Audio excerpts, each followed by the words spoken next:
Chapter 5. Now let's see what happens when we put an adjective in front of a noun and place those in a sentence and then make them comparative. Alright. Der junge Mann studiert Deutsch. Okay, Mann is our noun.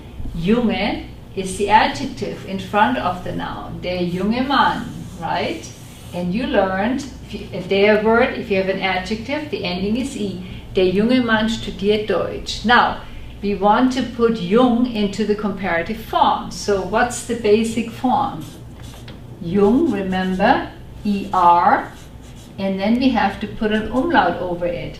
Now, we do building blocks. So we have to just put it together piece by piece. So jung is the basic word. Umlaut, then we have to put our ER for comparative, and onto that we stick the adjective ending. So we have basic adjective, ER for comparative, and then whatever the adjective ending is afterwards. It's like building with Legos.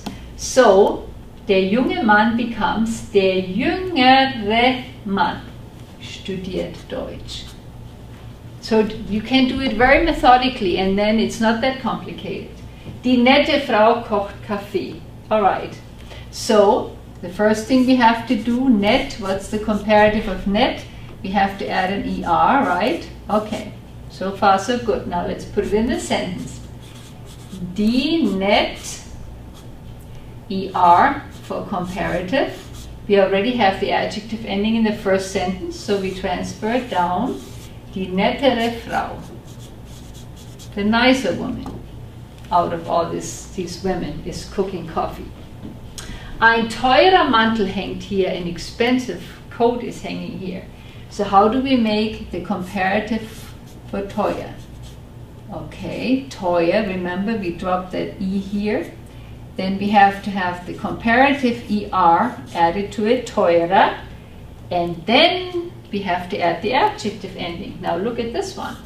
That's a tongue twister. So, teuer, ER for comparative. And then we still need to put the adjective ending, which is ER. Ein teurerer Mantel. Say that 5 times. Ein teurerer Mantel.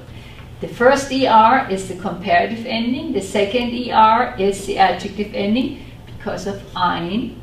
It's a der word changed to ein. So we have to borrow the ER from the former der word. Ein teurerer Mantel hängt hier. Now let's do an accusative sentences. This one has a direct object. Ich kaufe, subject, verb, einen großen Wagen is our direct object. I buy a big car. So, now I'm buying a bigger car. So what do we do with groß? We know the rule. Groß, add the ER first. O becomes umlaut. So that's our basic form. Okay, now, ich kaufe einen, accusative ending, einen. Alright, let's transfer groß to größer, ER for comparative, and the adjective ending EN needs to be transferred. So, ich kaufe einen größeren Wagen. Like I said, it's building blocks. Just add one item on to the next. Wir sehen einen alten Mann. Okay, so alt, what's the comparative form of alt? A umlaut, right? ER for comparative, that's our basic form. So, wir sehen einen. Alright, let's transfer our comparative over here. Älter, ER, comparative, and transfer the adjective ending and attach it. Einen älteren Mann. So, wir sehen einen älteren Mann. Ich höre ein kleines Kind. Comparative form of klein is kleiner. We know that by now. Just add an ER. Okay, now let's put it in the sentence. Ich höre ein. No ending on ein because it comes from a das word. Klein, ER For comparative, adjective ending es. Ein kleineres Kind. So, have fun with that. But remember, whenever you use an adjective, you take the basic form, change it into the basic comparative form, and then add the appropriate adjective endings to the end.